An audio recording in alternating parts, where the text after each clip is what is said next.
Have you ever wondered why you keep hitting the same ceiling, no matter what strategy you try? This week, I found mine, and I also now know where it lived. It wasn't my offer, not my marketing, and not even my mindset work. It was a loyalty pattern that was quietly running in my operating system, one that I wasn't even aware that I was honoring, and the one that has been capping every woman in my bloodline for generations. If you're someone who's smart, strategic, and have done everything right, and yet you keep hitting the same ceiling again and again, this episode will show you exactly where to look. Here's what's inside.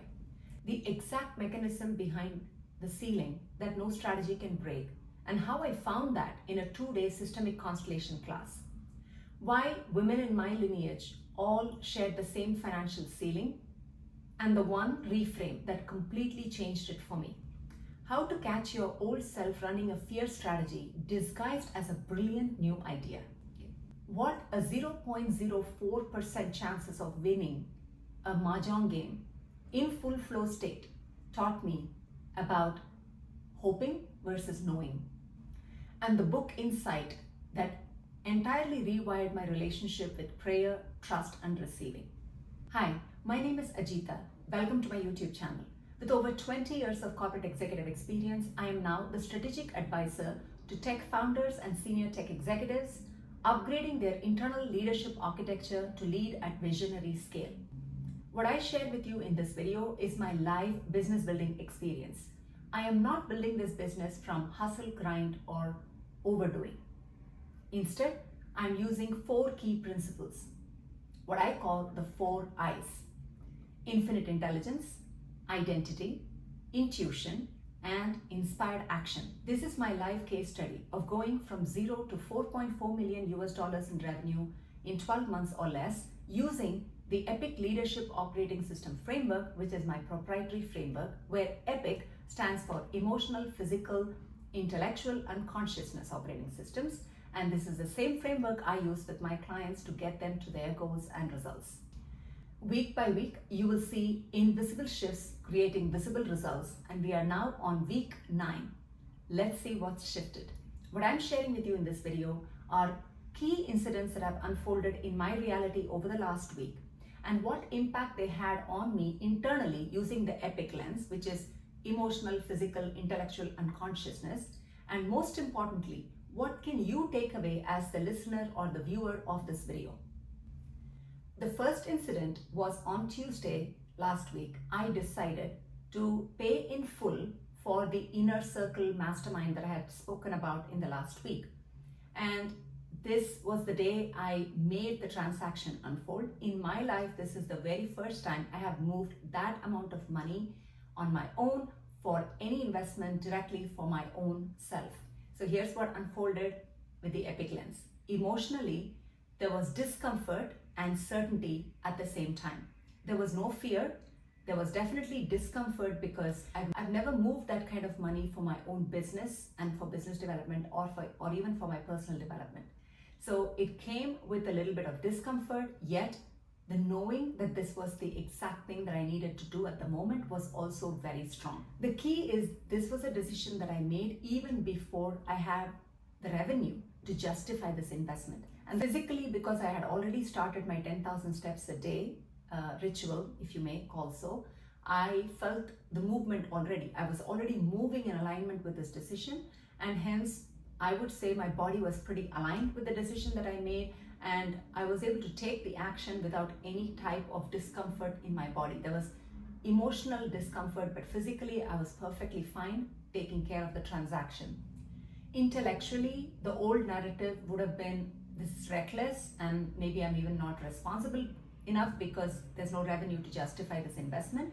Yet the new narrative for me is I'm now a person who moves large amounts of money without hesitation, without fear, without doubt, which is a big shift intellectually, which then of course trickles into the emotional and physical and identity operating system, which is consciousness. In terms of consciousness, I just knew I was acting from the identity of me who has already achieved the outcome of $4.4 million. Reason being that when I moved that money for my mastermind in one full payment, I realized that The only version of me that would absolutely do what I did is the version of me that has no doubt and has certainty and knowing that the result is already accomplished. I didn't wait for the income to show up first. Instead, I demonstrated to the infinite intelligence that I am already making the move as if my outcome is already here. And this is the most important aspect of creating from inside out. We all wait for the sign or signal from, we say, universe, give me a sign, give me a signal. I would rather say that you assume that the signal is already here, which is the outcome that you're wishing is already here. Your wish is already fulfilled. What would you do if the wish is already fulfilled? Because that's the identity that you're living in. And in my case, I was and I am already in the $4.4 million revenue version of me. And so in that version of me, I would absolutely make this investment because I already have the money. I'm not looking and making decisions and thinking from my circumstances. Instead, I'm making decisions from the end state, which is the wish fulfilled state or the results accomplished state. And this is important for those of you that are listening, because very often we wait for some external impulse or input to make that move. And that's what I broke in this process by taking the decision, taking the action and making the payment without waiting for the money to arrive, because that would be the regular, usual way of doing things in our life. And so to summarize, the reason I was able to make this decision and take this action is because I shifted my consciousness, i.e. my identity, to be the one that has already achieved the desired outcome. And the most fun thing about this is the moment I invested and completed the payment, I look at my phone and I see this number 777. And that's not the only time I saw that number. It also came in another place again around the same time. So I was curious, what does 777 mean? And I searched about it. It was actually a validation from the universe saying I'm on the right direction, I'm making the right steps or right decisions. So I found that pretty synchronistic. So here's your takeaway as a listener. What decision have you been postponing because you don't have proof yet? Your old self or your current self will always find a reason to not take that next step or decision. It is going to find a reason to wait. The identity shift happens the moment you decide from your future self, the desired version that you want to be, not your current circumstance. The universe, infinite intelligence, tends to confirm the decision that you've already made from that altitude of conviction. So, your takeaway. What decision have you been postponing because you don't have proof yet? Second incident that unfolded, which was, I would say, the most transformative experience of this past week for me. I attended a systems constellation class. I did mention about that last week briefly. And this is a 2-day session that I attended. The beauty about this group is that we, just 5 of us with the facilitator included, were a high frequency vibrational group. What do I mean by that? When we tested using applied kinesiology, aka muscle testing, what the frequency of this group was, we landed at a number called 362 in the logarithmic scale. Now, for those of you that do not know, what I'm talking about is Map of Consciousness, the book I'm showing right here. Map of Consciousness is the book written by David R. Hawkins. And in this book, he talks about how all of us, each of us, are calibrating to one particular level in the energy scale. And that is basically the vibrational frequency that we are resonating with at any point. Now, the measurement that we did for our class of 5 was at 632, which is equated to the level of peace in the Map of Consciousness. And the interesting part is that we also calibrated the collective mass consciousness of humanity on the same moment, in the same class, and we arrived at 163 as the number. And the 163 number sits between the energy level of fear and pride. So all of humanity is calibrating anywhere between fear and pride as the predominant energy spectrum, whereas our class was sitting at a level above peace. Now, what does this really say or mean? It essentially means that any one person who's vibrating at a frequency of peace, 600, can actually counterbalance 10 million individuals who are vibrating at a frequency that is lower than 600. And this is what David Hawkins has said in his own book. So why am I talking about this? Because the power of you doing your inner work to lift your consciousness up a level, up a notch, from fear to pride, from pride to neutrality, or courage to neutrality, however the map is lifting up in terms of altitude, it has a profound impact on collective humanity consciousness. So the point I'm trying to make is that there is such a payoff for all of us to look within to change the conditions of the world as it is outside. And in my personal experience, I've always gotten nowhere when I try to fix something outside of me, whether it is a relationship or whether it's a problem, whether it is business. This is exactly why I'm doing my $0 to $4.4 million of business journey using inside out approach, using infinite intelligence, identity, inspired action, and intuition, because they're all internal to me.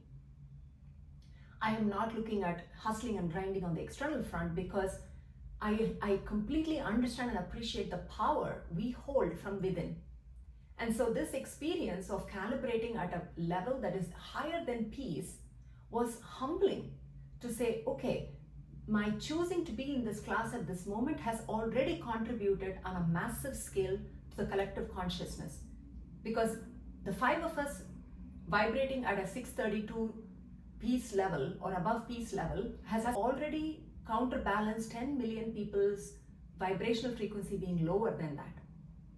And needless to say, when I'm in the midst of such a high vibrational group, I was processing energy all day. Like I could feel the energy flowing through my body, goosebumps after goosebumps. And needless to say also, the core experience within that systemic constellation class was beyond words. The biggest shift I had with that particular class was really understanding where I was holding myself back in terms of my ability to leap in success in life and business and my purpose. The day one experience was very personal and moving. I'm not going to go into the details of that because it is very sacred to me. The real breakthrough came when the facilitator asked us to reflect on the question, who would you be disloyal to if you were to become as successful as you know you are meant to be and you can be in life or business? When that question was asked, something completely shifted for me. And that's when the realization landed for me that for the longest time, the women in my lineage, in my genetic lineage, in my mom's side, were all capped in their ability to become successful. So it is an ancestral conditioning, programming. And so that question of who would I be disloyal to became very clear that I would be disloyal to my ancestors, in the women ancestors in my lineage. And that is really what shifted for me the perspective. So instead of sitting with it as, oh my God, I'll be disloyal to this particular ancestor if I were to become successful, instead, the way we reframed it is we get to dedicate our success to that ancestor. So I'm being completely loyal to that ancestor, yet I'm able to dedicate my success back to that ancestor, which was such a profound reframe, profound shift that I felt it in my body the minute I made that decision, that declaration, and I was feeling the shift in me that is even beyond words. So this incident of attending this class 2 days, Wednesday and Thursday last week, emotionally I had a huge purging. First of all, I felt a lot of grief as well as joy, paradoxically at the same time, and also love, grief, love, and joy all at the same time. And I think I think it was day one, at the end of day one, when I was about to eat my dinner, I couldn't help but I started weeping, crying very, very deeply, because I could feel the pain and the grief of my ancestors. And I had to allow for it to move through me rather than hold it within me. And that was very sacred and very beautiful an experience.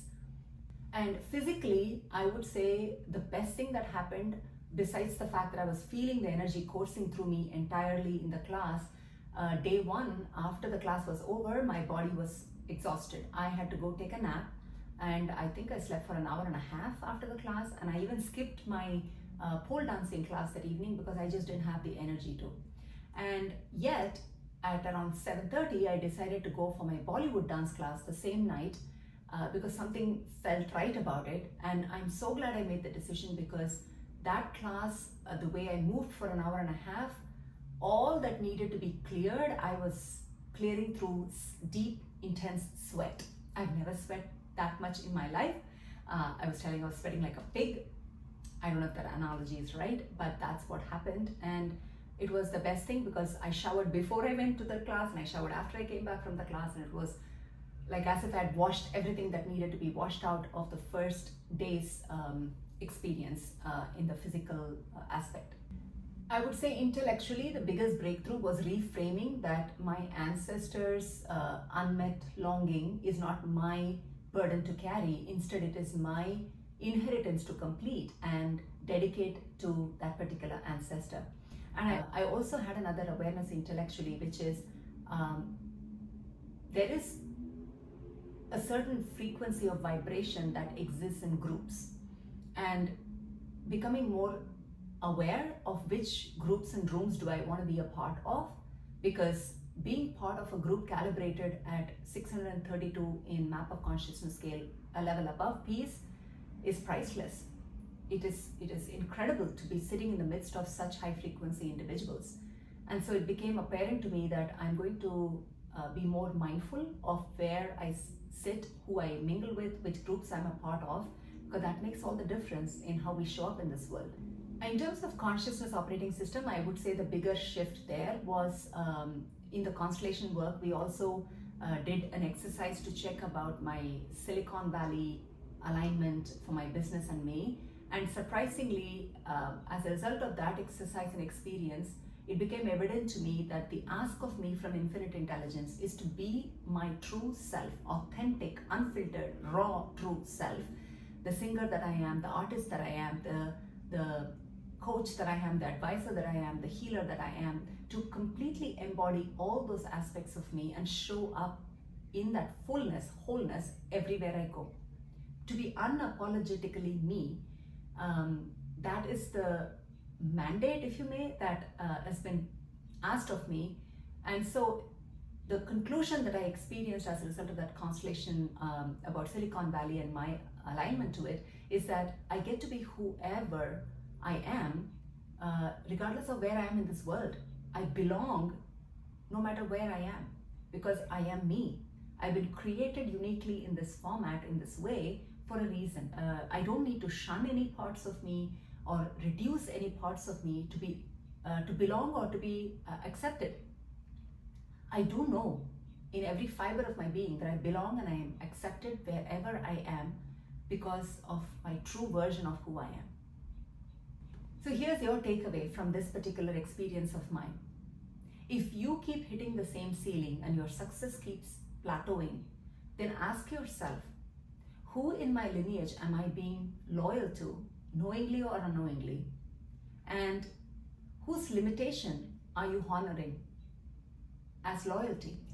The third incident was my very first inner circle mastermind call with my mentor and that group. So what happened in my first inner circle mastermind call when I attended it last Wednesday was I loved the vibe of the group, and the women there were extremely supportive. And the best part is I jumped in and asked a question, which is, how do I move the energy? My business has been in a state of this in-between for a while. And so how do I move the energy? And I also was coming from a place of, I haven't made revenue for these many months and so on. So the clear answer from the mentor was, you are in liminal space. You're doing all the inner work, and the outer hasn't caught up yet. So instead of being attached to results, let go, trust, and allow so that it can happen automatically. Because it can happen immediately sometimes, and it can take a little longer, because it all depends on how well we are embodying that identity we have said yes to. So here's the beauty. It does not take time to manifest results. It takes alignment to manifest results. So that is why I'm spending all the time that I'm spending. If some of you may be wondering, well, you said you're building a business, but all you're talking about is what inner work you've done and what shifts you're making and what meaning you're making and so on and so forth. We don't even understand how this is relevant in your business. Trust me, it is, because the way I'm building this business is not by taking external action every day. It is more about aligning my identity to that version that I desire to be first, because I'm taking care of the inner world operating system first, anchoring that new identity first, so that when the opportunity arrives, either through my outreach or through some synchronistic way that the infinite intelligence brings that opportunity to me, I am not going to crumble. I will not fall flat because my identity hasn't caught up to the success that I'm desiring. You see what I'm saying? So the biggest work we can ever do for anything that we desire on the outer world is to bring the internal identity to be anchored first in that new version, aligning the beliefs, the thoughts, the feelings, right? Which is all the epic leadership operating system framework, which is emotions, your physical body and how it is calibrating nervous system wise, your beliefs and thoughts, which is your intellectual operating system, and your identity. All of them have to be aligned, so that when you take the external action or when the opportunity is presented, you are standing in that identity of, I already am making $4.4 million.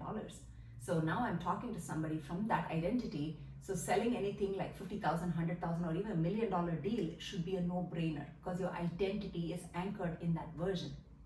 So this is what the mentor was telling me was, the outer manifestation timeline differs as long as you are anchored in your new identity and you are unattached, not fixated on the how and the when, and you trust and you allow, it is got to show up. And so her point was, your job right now is faith, not force. And I love that, because in terms of my inner operating system, first of all, when I heard that, I felt an immense wave of relief emotionally, because I knew that, okay, she literally validated that which I already knew. I am in the liminal space. Old is gone, new is not arrived here yet externally. And at the same time, I also did feel the challenge that, oh my gosh, she's not telling me something that I can do like a tactic. Okay, go do this, right? There's nothing to do. I have to maintain the faith that I have from within, the trust that I have from within, the state of being of, I've already accomplished that. So what would I be doing? Oh, I'll be completely joyful. So everything I'm being asked to do is maintain my state of being emotionally, which, it's for us doers who have done all our life. This is a big shift in paradigm to literally trust and have faith that it's going to happen. And so that's why I felt both relief and challenge at the same time emotionally. Physically, I would say just being in proximity with someone who has accomplished so much, all through the exact work that she's teaching all of us, and the one that I'm implementing right now, in itself I felt the energetic shift immediately. In terms of intellectual operating system, I will say that the old story is, oh my God, you should be outreaching, you should be hustling, you should be sending messages, you should. There are so many shoulds that my mind was throwing at me. It was also the feeling like, oh, I'm stuck. But the truth is, I'm not stuck. I'm in this in-between space, and I'm moving. Actually, I'm moving the most important parts of me, which is the inside identity, that will bring through this result on the outside. And I will say consciousness operating system, I think the validation that my identity is now the new. So the inside work has happened. The old version of me is gone, and I know that 100%. So many situations that I would have acted and done differently are no longer even in my awareness, or even if they show up, I'm completely different in the way I'm dealing with them. And so I know that the old version of me is gone. The new also is anchored beautifully this week for me. And I'll talk about it a little bit more in the next incident and tie it back there. So I know the new identity is fully anchored in the inside. So now the space is inside to outside reality manifestation. That's the liminal space. In truth be told, that is the real work The real work is being able to know that you have shifted on the inside and not be affected or be paralyzed by the external situation not yet catching up, because that is where the true work happens. Is if we forget that we are in a liminal space and we fall back and we get panicky, we get fearful, we get doubtful, then all the work we have done becomes useless, because we have just shifted our state of being back to the old self. So this is such an important shift that I'm celebrating, because I now know fully that the inside shift has completed. External will catch up when it does. So I would say the core shift for me is being okay with not knowing.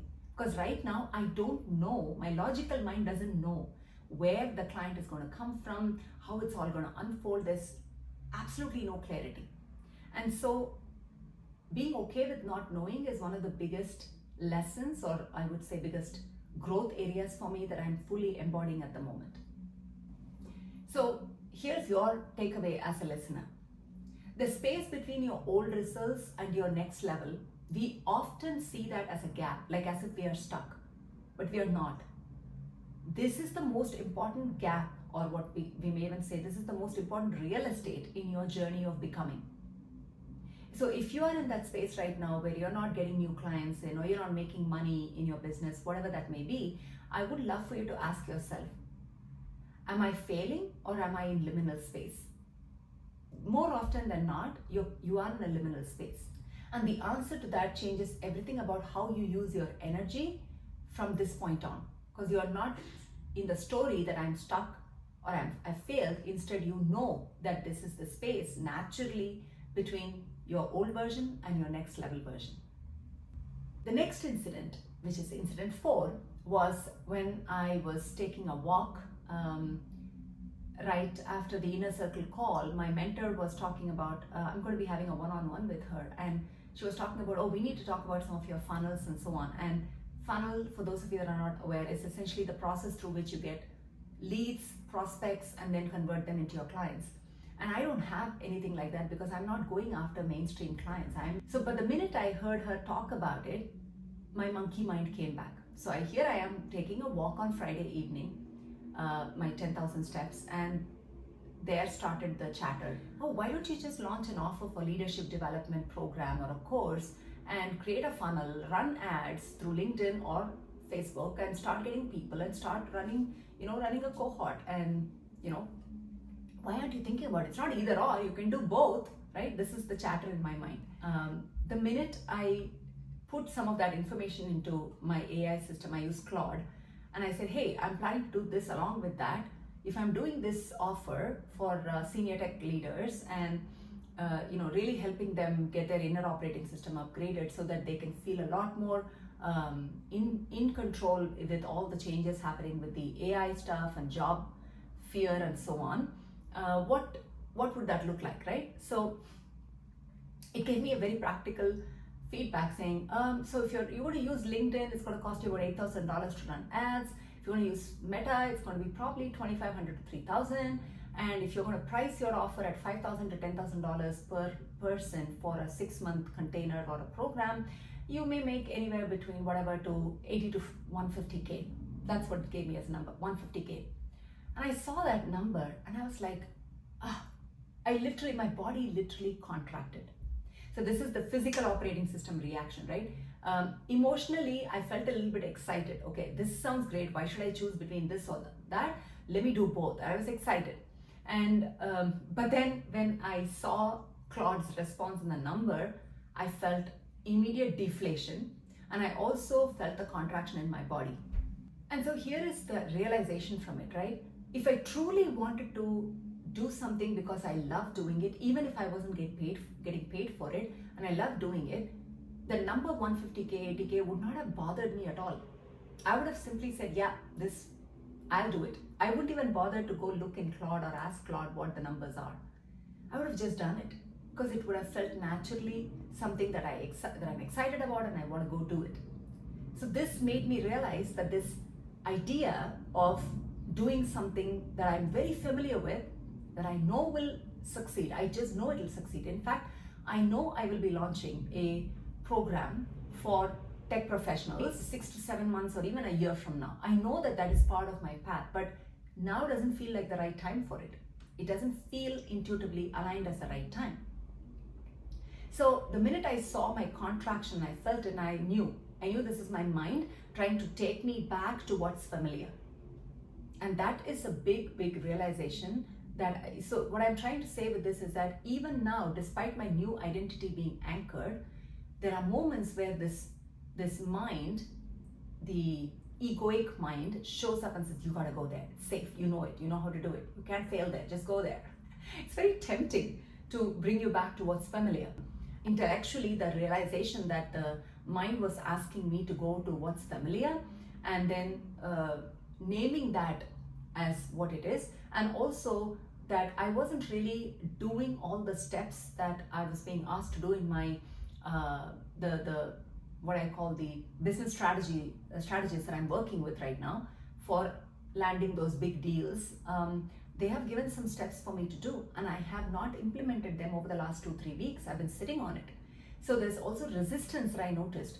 While one side, the part of me wants to go back to mainstream, another side, what I did pay for my business strategies to help me land 6-7 figure deals, I'm not doing that work. There is resistance there. So I can look at these two and I say, wow. So clearly there is a part of me that is resisting moving towards what I want versus being pulled back to what I have already done and I'm familiar with. In terms of consciousness operating system, I think my remembering that I was already shown in meditation how I'm going to be landing these clients, it was so clearly given to me. So why am I not trusting it? Why am I not following that lead? Why am I getting all, shiny object syndrome, going back here, going there, going here? So there is that witnessing. I did a complete witnessing of how my operating system, the old version identity, was still trying to, put a foot into my awareness. And I said, thank you. I don't need you. I'm very anchored in who I am. I am this advisor who's advising these highly successful and high caliber tech leaders. That is who I am. Really bringing that awareness back to that identity was the key work in this space. So in this particular scenario, all 4 operating systems, I had to work through all of them specifically to get past this monkey mind taking me back to what was familiar. So what's your takeaway? Well, your body, your nervous system knows the difference between a genuinely new direction and a fear dressed as a new strategy. It does, your body knows. How? Because your body contracts and your energy drops. That's your signal. Do not chase a safety net. Instead, be that identity that does not require a safety net because you inherently feel safe, held and trusted and supported. The 5th and the last incident of the week, I would say the most powerful one besides the systemic constellation experience. So on Friday, when I went for the walk, I also got a clear guidance from Infinite Intelligence, which was to start a fast. Minimally 3 days, if not max 5 days. Okay, that's the window. A very clear awareness came through that I am to start fasting, and the reason that I was given along with the guidance was because I am at the final point of letting go of my old version.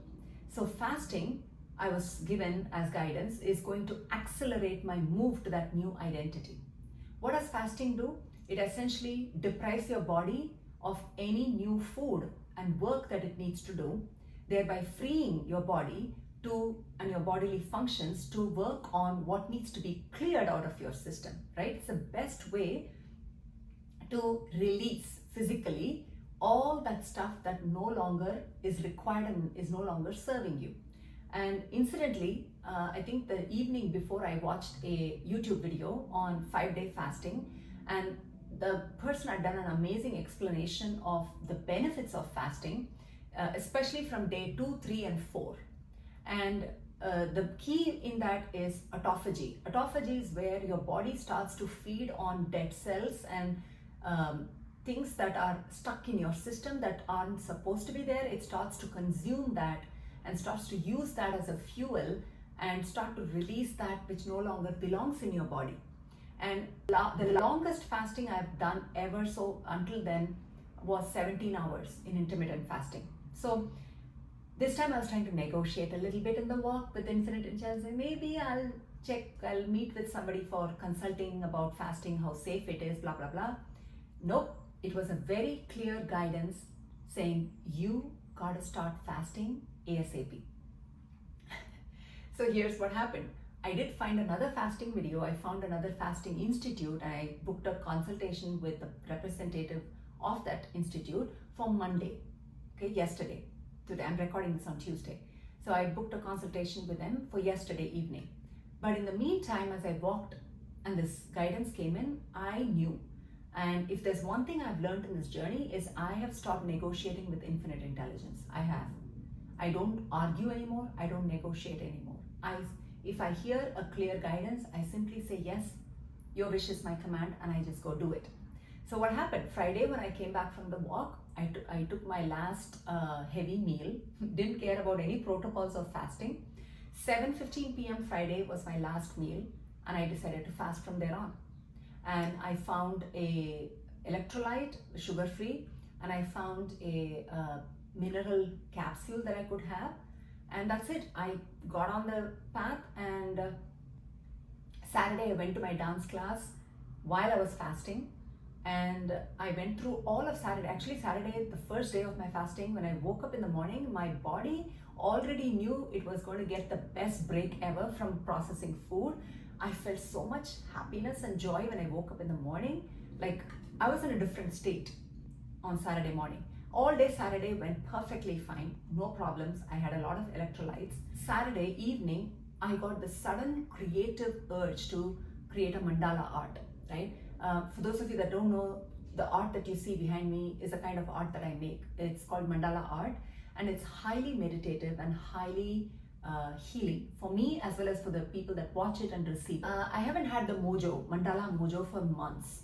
The last one that I made was this in full mojo. This one I made in September last year, and then I made one for a client who requested, but it took a while to do that because I just didn't feel I wasn't in the flow, creative flow. But on Saturday evening, day one of my fast, I was in full mandala mojo. I started making a mandala. I think I made 2 hours worth of art that night. And then Sunday I felt again, great spirit, great energy. And my older son came over, and so my older son, I, and my younger son played a game of mahjong. If you don't know about mahjong, it's a tile-based game similar to cards game, but it's not exactly the same. Rules are different, etc., etc. And my 2 kids are pros at winning at mahjong. I've only started playing with them a few months now, and almost invariably every game, every round, I lose. Okay, first we played in iPad, so there was automated things that were happening, but now we're playing with physical tiles. So I needed to know the rules, I needed to know the tiles, I needed to know a lot of things. I was learning, and every match, every round and every game I failed. I said, I'm learning. And in this particular situation, we did 3 games, and the first one my older son won, second one my younger son won. And at that time, I was very, very hangry. I was hungry and angry, both at the same time. So I told my kids, look, you guys give me a break, I'm going to go for a walk. This is day 2. I had not eaten for almost 48 hours. And I went for a walk, and it wasn't a long 10K walk. Of course, from Saturday, Sunday, Monday, in 3 days, I didn't do full 10K walks because it was too much on my system. But I did go for a walk, and in that walk, I had an emotional release. I cried, and I don't even know why. I didn't even have an awareness of why I was crying, but I had an emotional release in the walk. And once I did that, I came back home, and then we restarted the last game together. And in that game, I get all these tiles to play the game. We each get 13 tiles to play, and the first person who starts gets the 14 tiles.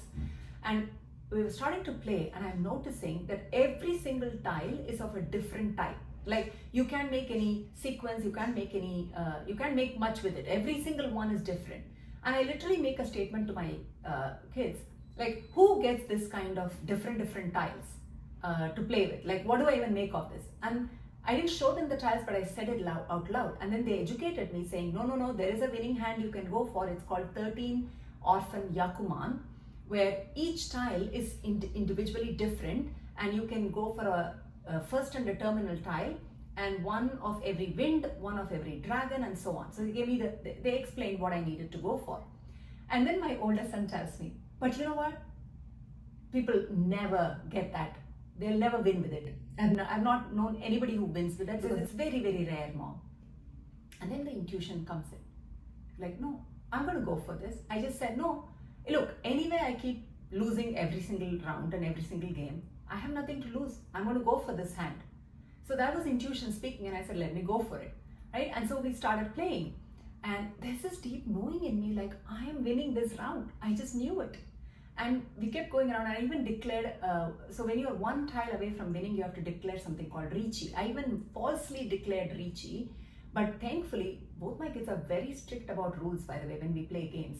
But thankfully, the previous round, my older son made a mistake by declaring Ricci, and we forgave him. We said, okay, we'll not consider it. So they were kind enough to, say, oh, he did the mistake last time, so we'll let you go. We'll not hold it against you. So let's continue playing.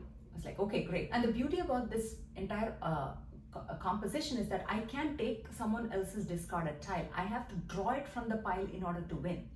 The odds of that happening is very, very rare, right? And the only tile I can pick up is the last tile that I'm waiting on for winning, which if one of them put and I pick it up, I'm done, right? I'm done with the game. And my youngest son drops the last tile I need, and I declare a win. Both my kids could not believe it. They were like, no way, let's check your tiles. And they checked. And when they checked, I had won. And then my older son tells me, Mom, do you know the odds of winning a 13 orphan Yakuman in a Mahjong game? Do you know what that is? And I said, I have no clue. He said 0.04% chances of winning. I was blown away. But here is the beauty. What I realized from that particular experience is when you are in the flow state, when you're not hangry, which is why I had to go for a walk, move energy, release the emotion, and I came back, I was in flow state. I simply, first of all, I was unattached. What did I tell myself?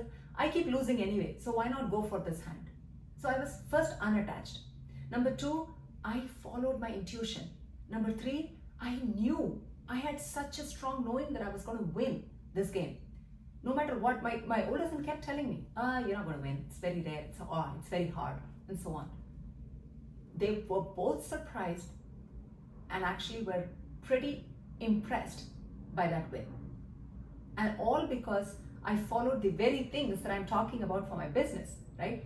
Intuition, infinite intelligence, being in flow state, and taking action, playing the game. And right after that happened, the fasting, apparently the 48-hour and the 72 hours are actually the times when a lot of emotional purging unfolds. So right after I won the Mahjong game, I took a little bit of time off and sat in a table and just cried.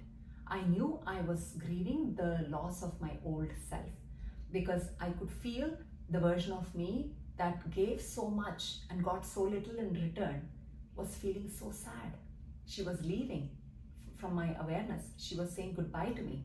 So I had to honor that grief. I had to honor that emotional release this week. The key about this fasting process is it also made me become so close to source, close to infinite intelligence. There was such a strong connection and spiritual awareness of who I am, the energy that I am, the energy that I belong to was so strong and so present. It was so sacred an experience. And if for those of you that are wondering, okay, how many hours did you fast? I actually broke my fast this morning at the 85th hour. I've never fasted for so long ever in my life. This is my first time. What I do know as a result of this particular experience, of course, this is all physical operating system, right? My body has gone through so much in the last 4 days of clearing and releasing and fasting. By the way, I lost 6 pounds in 3.5 days. Cool, right? So my body has gone through a big shift, and emotionally I have cleared so much. And I would say the biggest reason why I was able to go through these 3.5, 4 days of work fasting wise is because intellectually I made a decision. I said, I am capable, I am supported, this is what infinite intelligence wants of me, so I'm protected, I'm good, I'm decided, I'm not chickening out after 24 hours or 48 hours. I'm going to go as far as my body is going to allow me, and I know I'm taken care of. And so that it was an intellectual decision And here again, I will emphasize, never underestimate the power of your decision. I made a decision on Friday evening walk that I am going to fast, and this is going to help me completely say goodbye to my old self. So here you're watching me 6 pounds lighter physically in terms of my body, a lot more lighter emotionally, and intellectually toughened up. Like, I now know once I decide, it is done. No doubts, no questions. It is done. And you're looking at an identity that is fully, completely embodied version of me who knows who I am. I know who I am. I know what I'm bringing to this world. And I'm saying this with absolute humility because I've been given the gift to impact millions of people and their lives. How dare I take it away from anybody else? How dare I play it small? The only reason I haven't really stepped up the game and played the way I'm truly meant to be playing as the true version of me is because my ego kept bringing, who the heck are you to do this? Who do you think you are? That is ego. That's not your soul. That's not your higher self. That's not your greatest, grandest version of self. No. Your greatest, grandest version of self will play this life as a game without fear, without doubt, with absolute certainty that every single thing that you desire and you have decided and have chosen to manifest is in your reality now. All it takes is for you to believe it. And that's the version I have become today. Thanks to 3.5 days, 85 hours of fasting. So what's your takeaway? What would you do differently if you already knew the outcome? I'm not talking about you hoping and wishing for it. I'm talking about you knowing it. The way I knew when I started the game with my kids, that Mahjong game, that round, and went for a 13 orphan Yakuman. I knew. I wasn't hoping, I wasn't wishing, I wasn't attached either, but I knew. So what would be different in your life or business if you already knew the outcome? What if you knew that no matter what you choose to do, you cannot ever fail? My flow state on that evening didn't care about statistics. I didn't even know the probability of winning or not winning. All it cared about is whether I knew, whether I had already decided that I'm going to win. And I had. It's the knowing that matters. That's all the infinite intelligence is looking for. Have you made the decision? Do you really know what you want? And have you acted in accordance with that being already in your reality? If the answer is yes, the outcome is inevitable. So the answer to the question as to why you keep hitting a ceiling despite changing strategies, is that really a strategy problem? Or is it the version of you that is unwilling to let go, that if you were to let go, would actually change everything for you, including bursting through that ceiling? So these 5 are the events that unfolded in my reality in the past week and had a profound impact and shift for me inside out. Which of these resonated for you? Which of these have you come across or even connected with in terms of your emotional, intellectual, physical, or your identity related operating system paradigms? Please let me know in comments. I would love to hear from you. Coming to outer operating system actions, you've already heard many of them. The main thing I want to focus on is the key books that came into my world this week. You already have heard about this one, Map of Consciousness. The second book that has now come back into my reading list is Conversations with God, Book 4, Awaken the Species. This happened because I attended my weekly mentorship program call with the author Neil Donald Walsh, and in my one-on-one with him as well last time, he mentioned, or he asked me to go back and reread that book. And I'm so grateful that he said that, because although I had read the book many years ago, when I read this book this time, what I received from that book was very different from what I received when I read it for the first time, because my awareness then and my awareness now are very different. The third book that actually made a huge difference for me, which I will bring back in my closing comment in this video, is Friendship with God, again by the author Neil Donald Walsh. And this is a fascinating book and I'm actually loving reading it. The fourth book that I've started reading this week is on faith. And this is the Neville Goddard book that I'm now recommended to read as part of the Inner Circle Mastermind. I also did 10,000 steps pretty much every day except Saturday, Sunday, and Monday, of course, because of my fasting. And I did attend my Bollywood dance class, and I did daily meditations. That is non-negotiable for me now. Before I even get up from my bed, every day in the morning, before I even get up from my bed, I do my full hour-long meditation, and that has been life-changing in so many ways. And I also was inspired to write a LinkedIn post on the consciousness aspect. So everything that I talked in this particular video about map of consciousness and elevating it, I wrote a LinkedIn post about it, which actually got a pretty good response compared to how LinkedIn algorithm right now sucks big time. And but despite that, this post got quite a bit of response, so I'm celebrating that as well. Last but not the least, I made a inspired decision to go for a concert that is coming up this Friday. I haven't been to a concert in 2 years, and I'm not someone who typically shies away from concerts. I love going to concerts, and I said I'm going to do this time, so I bought tickets. So that's pretty much all the outer operating system actions that I took this week. In conclusion, here's what I want to leave you with. There is a version of you that has already arrived, the version of you that already knows who you're meant to be, who you came here to be, and is now ready to become that version.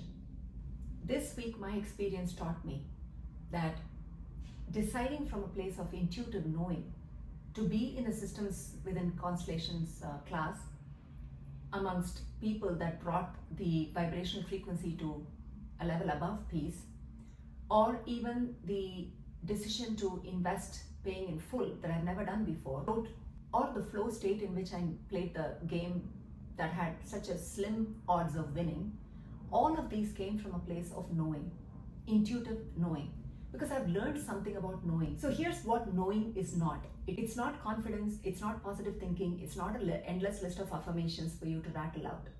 Knowing is what is left when you strip away all other layers of defense. This is where the content from Friendship with God book this week really moved me. And I'll read out what it says. The highest level of trust is not having to trust, because if you already know it is yours, there is nothing to trust for. How powerful is that? The highest level of trust is not having to trust. I can read that 10 times.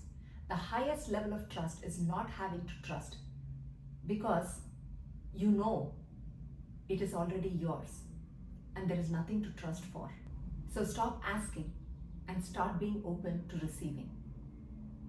If this video resonated for you, please like, hit subscribe, share it with your friends and family, those who would appreciate this kind of content. I'll see you next week.